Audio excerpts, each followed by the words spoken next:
Skyline Hakosuka C10. It all started with something no one expected. The first Nissan Skyline GT-R, known as the Hakosuka. Back then, it wasn't built to impress visually. It was built with a clear purpose, performance through balance and precision. Based on a simple sedan platform, it carried a racing-derived engine that gave it a completely different personality on the road. What made it special wasn't just power, it was how everything worked together. If you were behind the wheel at that time, you'd quickly realize this wasn't just another car.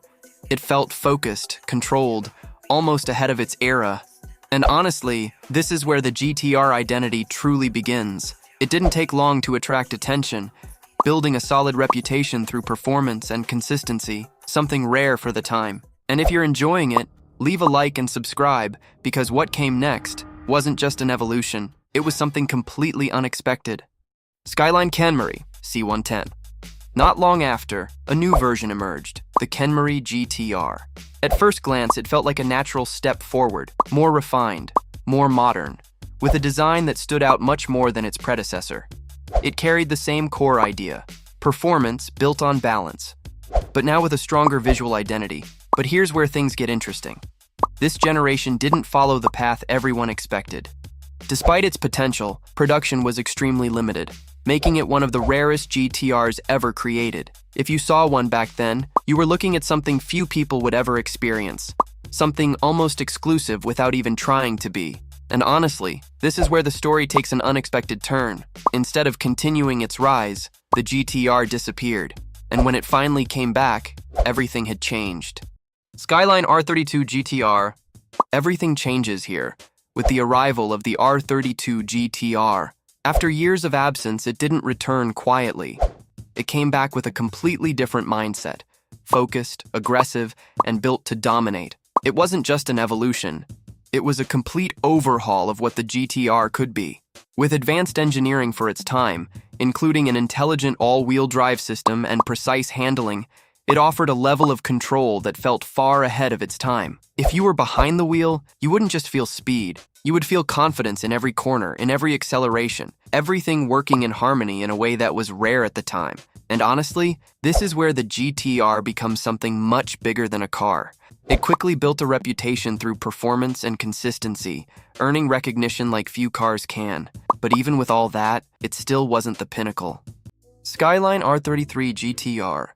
What followed next wasn't about starting over. It was about refining everything the R32 had introduced. The R33 GT-R came with a more mature approach, smoother, more stable, and built to deliver confidence at higher speeds. Instead of chasing raw impact, it focused on precision. The chassis was improved, the balance felt more controlled, and the overall driving experience became more predictable, in a good way.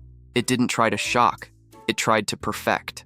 If you were driving it, you'd notice how planted it felt, especially in corners, where everything seemed more composed and deliberate. It wasn't just fast, it was consistent. This is where the GT-R starts to feel truly engineered. Not just built, it strengthened the foundation even further, proving that performance could also mean control and stability. But the next generation is the one that changed everything for good. Skyline R34 GT-R. And this is the moment most people remember. The R34 GT-R. This is where everything comes together. Performance, design, and identity, all perfectly aligned. It didn't just refine the previous generation, it elevated the entire experience. With a more aggressive look and a driver-focused interior, it felt more connected, more precise, more alive. Every detail seemed intentional, from the feedback on the road to the way the car responded under pressure. If you were behind the wheel, you'd feel that direct connection instantly, like the car was reacting exactly the way you expected. No delay, no hesitation. And honestly, this is where the GT-R becomes truly iconic. It quickly gained massive recognition, not just for what it could do, but for how it made people feel. It wasn't just performance anymore, it was presence. And just when it felt like this was the peak, everything changed. R35 GT-R. And this is where everything shifts. The R35 GT-R. For the first time, the GT-R breaks away from the Skyline name, becoming something entirely its own. At a glance, it already feels different, more modern, more aggressive, built with a completely new approach. This wasn't just a continuation, it was a leap. Technology took center stage. delivering performance in a way that felt almost effortless. If you were driving, you'd notice how everything responds instantly: acceleration, grip, control, everything working together with a level of precision that redefines expectations. It doesn't feel raw, it feels calculated. And honestly, this is where the GT-R proves it was never just about the name, but about what it represents. Subscribe to the channel and see you in the next video.